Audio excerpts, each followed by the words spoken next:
और क्या ये भी कि आपकी अगली सांस के लिए जरूरी ऑक्सीजन का मिलना इस बात पर निर्भर है कि आपसे मीलों दूर किसी समुद्र में एक बड़ी सी शार्क मछली एक छोटी सी मछली को खा पाएगी या नहीं। क्यों यकीन नहीं होता ना? चलिए कोई नहीं, आइए आपको ले चलते हैं एक ऐसी दुनिया पे जो आपसे हजारों मील दूर होकर भी आपके अस्तित्व का आधार है।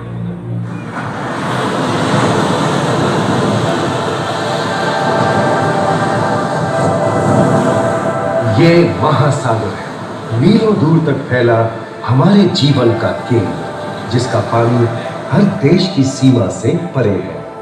हमें सांस लेने के लिए जरूरी ऑक्सीजन का 50 से 80% इन्हीं समुद्रों की पानी से आता है।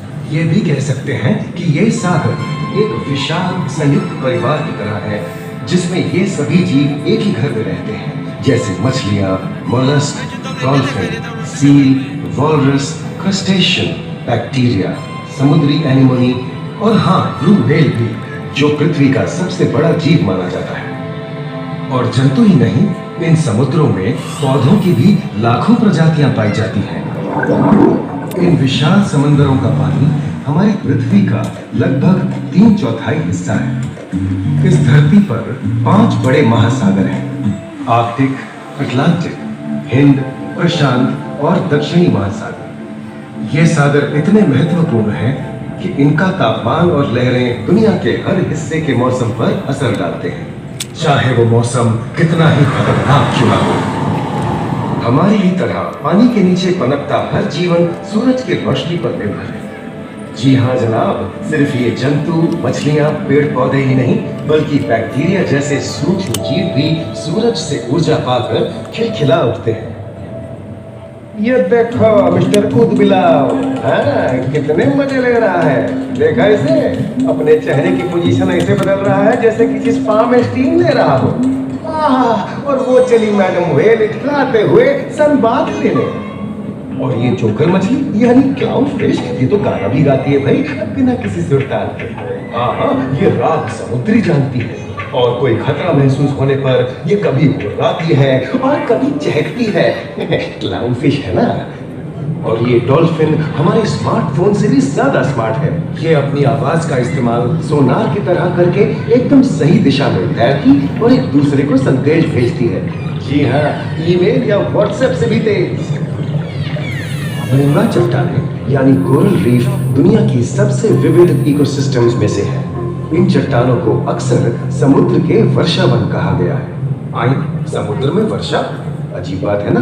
अरे दरअसल इनका नाम इनके आसपास बसे इन जीवों की विविधता के कारण पड़ा है। इनमें से कुछ मूंगे गर्म उथले समुद्र में, तो कुछ ठंडी अंधेरी गहराइयों में रहकर हमारे इकोसिस्टम के संतुलन को बनाए रखते हैं।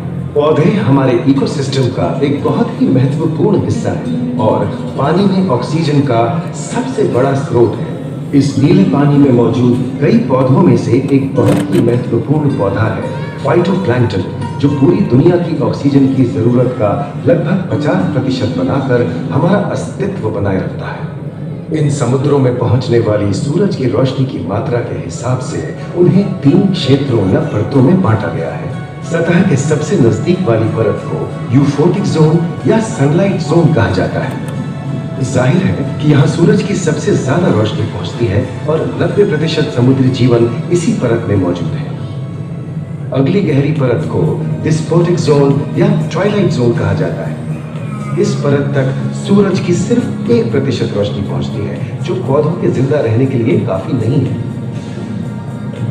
तीसरी और सबसे गहरी परत एफोटिक जोन या मिडनाइट जोन है। यहाँ सूरज की रोशनी बिल्कुल नहीं पहुंचती। ये परत पूरी तरह से अंधेरी और ठंडी होती है, बिल्कुल किसी हॉरर मूवी के सीन जैसे। ये कई जगह पर इतनी गहरी होती है कि यहाँ आसानी से माउंट एवरेस्ट जैसे ऊंचे पहाड़ भी समा सकते हैं। और इसकी सबसे गहरी जगह है प्रशांत महासागर में मरियाना ट्रेंच। महाद्वीपीय तटों के साथ लगे उथले समुद्री इलाकों तक पहुंचना आसान है, लेकिन ये समुद्र का सिर्फ 10% है। समुद्र की गहराई जितनी बढ़ती जाती है